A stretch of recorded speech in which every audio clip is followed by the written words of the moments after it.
Year 3 and 4, it's me, Mr. A, back with story time for another day, and we're going to carry on with Michael Morpurgo's The Amazing Story of Adolphus Tips.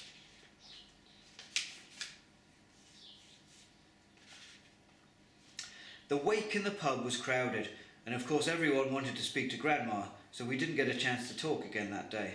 Not alone. I was playing waiter with the tea and coffee and plates of quiches and cakes.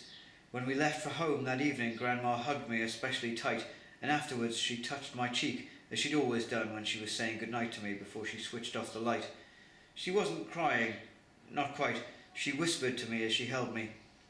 "Don't you worry about me, Bowie dear," she said. "There's times it's good to be on your own. I'll go for rides on Harley. Harley will help me feel better. I'll be fine." So we drove away and left her with the silence of her empty house all around her.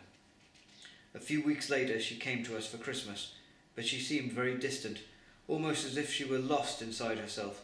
There, but not there somehow. I thought she must still be grieving, and I knew this was private, so I left her alone and we didn't talk much. Yet strangely, she didn't seem too sad. In fact, she looked serene, very calm and still, a dreamy smile on her face, as if she were happy enough to be there, just so long as she didn't have to join in too much. I'd often find her sitting and gazing into space, remembering a Christmas with Grandpa perhaps, I thought, or maybe a Christmas down on the farm when she was growing up. On Christmas Day itself, after lunch, she said she wanted to go for a walk. So we went off to the park, just the two of us. We were sitting watching the ducks on the pond when she told me. "I'm going away, Bowie," she said. "It'll be in the new year, just for a while." "Where to?" I asked her. "I'll tell you when I get there," she replied. "Promise, I'll send you a letter." She wouldn't tell me any more, no matter how much I badgered her. We took her to the station a couple of days later and waved her off.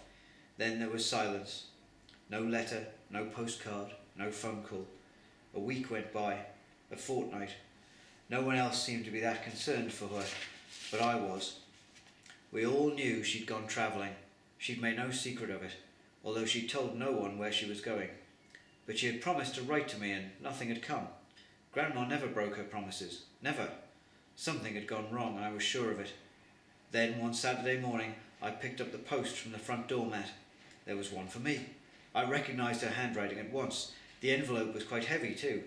Everyone else was soon busy reading their own post, but I wanted to open Grandma's envelope in private.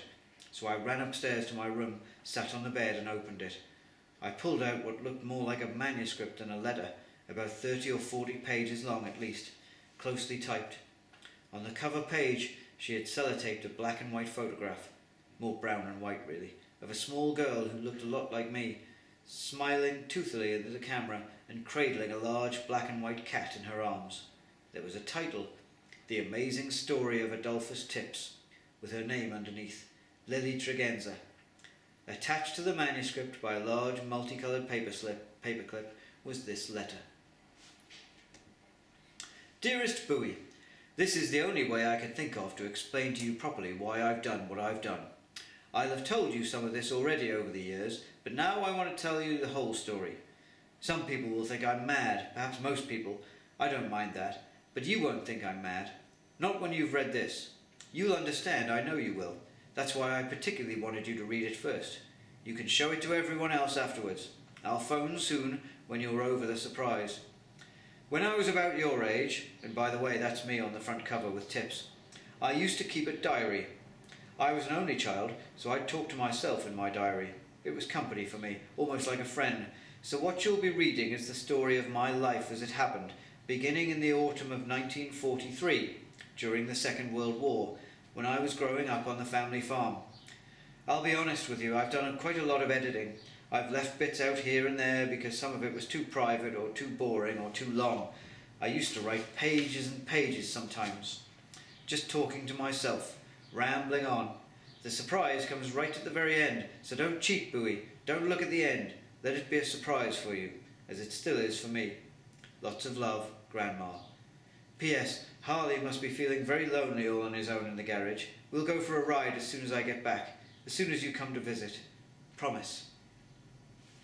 And here begins The Amazing Story of Adolphus Tips by Lily Tregenza, which begins on Friday, September 10th, 1943. And we'll begin that tomorrow.